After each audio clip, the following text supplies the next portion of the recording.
Hello learners, आज हमने जो भी डेफिनेशन मेंशन करी आपके साथ वो एक ही वर्ड की हैं और समाज को ही कहा है, तो बहुत ही ज़्यादा कंफ्यूज कर सकती हैं, तो इसलिए हम आपको रिवाइज करा देते हैं।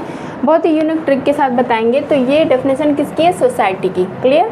सोसाइटी को किसने क्या कहा है, ये है यहाँ पे मेन मकसद। तो सोसाइटी को किसने कहा? सामूहिक सावयव है। यहाँ पे बात किसकी हो रही? सामूहिकता की। अगर सामूहिक सावयव होगा समाज, तो यहाँ पे आपका आंसर हो जाएगा कॉम्ट। ठीक है, याद क्या करना है आपको? सामूहिक से मिलाना है किसको? कॉम्ट से, क्योंकि कॉम्ट सोशियोलॉजी के फादर थे। उन्होंने कहा जो समाज है वो सामूहिक सावयव है। तो समाज तो कई चीज़ों से मिलकर बनेगा, तो इस वजह से क्या है? समाज सामूहिक सावयव है। ये किसने कहा? कॉम्ट ने। दूसरी हमारी जो डेफिनेशन है उसमें इन्होंने कहा सामूहिक सावयव तो नहीं है, लेकिन सावयव के समान है। तो इन्होंने क्या? समानता यानी तुलना करी इन्होंने सावयव से। तो यहाँ पे आपको समझ में आ रहा होगा किसने तुलना की है, वो हैं आपके स्पेंसर। तो स्पेंसर ने कहा ये हम इससे तुलना कर सकते हैं, मतलब उसके समान है। किसके? सावयव के समान है। तो यहाँ पे आपका कीवर्ड क्या है? समान है। अब यहाँ पे सामूहिक की बात नहीं हो रही है, तो सामूहिकता की जब बात होगी तो आपके कॉम्ट होंगे, क्योंकि कॉम्ट जो है वो फादर ऑफ सोशियोलॉजी हैं, और सोशियोलॉजी में समाज की बात होती है। समाज किससे बनता है?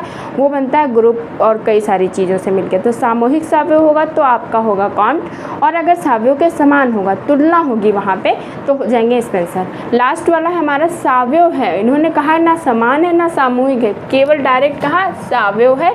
ये पूछा जा सकता है, या फिर जीवधारी है। इन दोनों में से कुछ भी पूछ सकता है, या तो सावयव पूछेगा या जीवधारी पूछेगा। तो अगर इसमें क्या आपको याद करना है? ना समान है ना सामूहिक है, कुछ नहीं, सिंपली लिखा हुआ है। जो भी है वो है, एक फैक्ट की तरह है भाई, ये बात है तो है। तो जैसे सोशल फैक्ट होता है, सोशल फैक्ट की तुलना बात किसने की? दुर्खीम ने। तो यहाँ पे भी जो है वो है, उसमें कुछ हम हेर फेर नहीं कर सकते। तो हमारा आंसर क्या हो जाएगा? दुर्खीम हो जाएगा।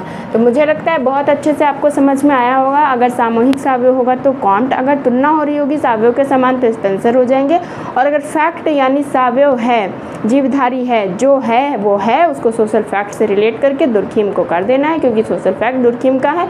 और अगर सामूहिक की बात होगी तो सोशियोलॉजी को समाज के साथ तुलना करके तुरंत आपको कर देना है कॉम्ट। और अगर वहाँ पे केवल समानता बताएगा कि इसके समान है, तो वो हो जाएगा स्पेंसर, क्योंकि स्पेंसर भी ऐसे ही जो उन्होंने ऑर्गेनिक की जो ऑर्गेनिज्म की बात करी है उसमें वो यही बात करते हैं। तो इस वजह से इसमें स्पेंसर हो जाएगा। तो इनको लर्न कर लीजिएगा, बहुत काम आने वाली है। Thank you for watching the video.